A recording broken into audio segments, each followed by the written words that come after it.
By far the most common question asked of us with respect to reputation management as well as internet defamation issues, litigation, is why does Google elevate to position 1, or at least on page 1, defamatory information, defamatory allegations that are clearly malicious, unfounded, and anonymous? It's a good question. And we've come up with a hypothesis and given that hypothesis a name. It's the humiliation algorithm. I believe that the actual Google search engine is very smart in that it recognizes proper nouns. That might be a person's name, a real person's name, a business name, a company name. If someone conducts a search on the Google search engine for a person's name, you'll usually find in position 1 or 2 what you're looking for. Hopefully it'll be that person's homepage, and rightly so. That's where it should be. It's relevant. But time after time, if there are allegations of crimes or social dysfunction on the individual or the business being searched for, invariably it'll be on page 1 of Google, probably in position 3, 4, 5, or 6. This is what I call the humiliation slots. Even though it does vary, in the recent changes to the Google algorithms, there's been more diversity in where these negative or humiliation results appear. Why does Google do this? Take, for example, the following search. I'm going to do a search for a real attorney in New York City. His name is Nicholas Massetti, attorney, New York. That's my search term. I've just sent Google a lot of information. I've told them that I'm looking for an attorney. I'm looking for an attorney in New York, and I'm looking for a specific attorney by the name of Nicholas Massetti. Google has probably 3, 4, maybe 5 seconds in order to monetize my search, to somehow make money out of me being on the search engine on their website right now. And if I click on Nicholas Massetti's homepage, which you can see up here in the top few results, Google doesn't make a penny. My theory is, with the humiliation algorithm, is Google looks for any instances anywhere on the internet of Nicholas's name in close association with negative connotations or negative sentiment or inflammatory words, whether that be tax cheat, wife beater, or child abuser, whatever it might be. When Google finds this, I believe it deliberately and artificially elevates that information to the page 1 of Google with a view to repulse me from Nicholas. If I'm specifically looking for Nicholas, I'm naturally going to click his homepage if I want his phone number, for example, to give him a call to engage him for legal services. So in that few seconds, Google needs to repulse me if Google wants to make money out of me. The best way to make money is to elevate, for example, this result here, ripoffreport.com. This is a horrible website. It's been described by the Supreme Court or the Appeals Court in Florida of being appalling business practices, and yet Google has a love affair with this website and its owner, Ed Magidson. And I'll explain why I think that is. I've now found Nicholas's homepage, and my mouse is hovered over the link to his homepage, but then I notice the ripoffreport.com. If I'm in a hurry, I've probably seen enough. I'm, in many instances, going to decide I don't really know this guy. I'm not going to take any chances. I'm not going to call him because of the allegations I can read.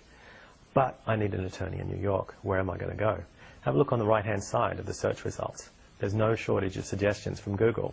Each one of these individuals, these competitors of Nicholas, are attorneys in New York in most instances, and they're paying good money, lots of money, because New York attorneys, Google AdWords is a very competitive term.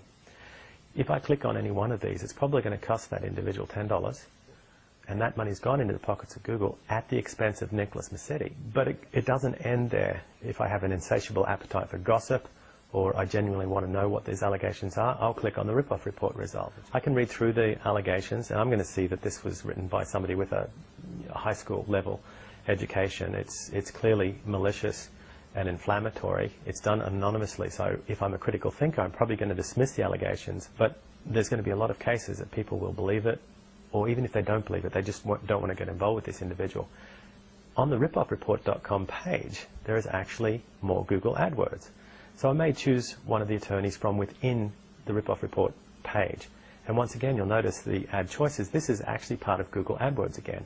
So Google might have missed 100% profit on the AdWords on the search engine page itself. But now, if I click on these AdWord ads from within ripoffreport.com, Google and Ed Magidson split the profits of these searches, once again at the expense of an attorney with clean hands as far as the allegations that have been made against him.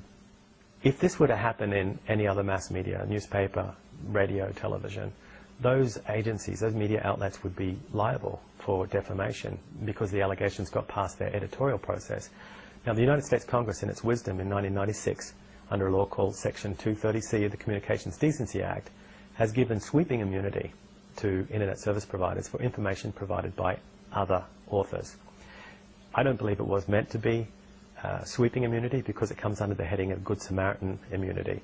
The idea was this law gives Internet service providers a safe harbor, and they can elect to remove defamatory material or any type of offensive material without being sued by the authors for impeding their free speech, or they can choose to leave it there. The fact that it comes under the heading Good Samaritan shielding tells us the intent of Congress, and the intent is for Google or Ripoff Report to remove or investigate allegations of this nature to see if it's true, and hopefully remove it in the spirit of the Good Samaritan. Generally, they don't do that. And Google, in particular, has a cookie-cutter template that they send to injured parties, just saying pursuant to Section 230C of the Communications Decency Act. And the word pursuant is used by Google. They don't do anything without a court order. The way it reads, in fact, the cookie-cutter template, it almost makes it look like it's illegal for Google to remove this without a court order, which is not the case. They have the discretion to remove it.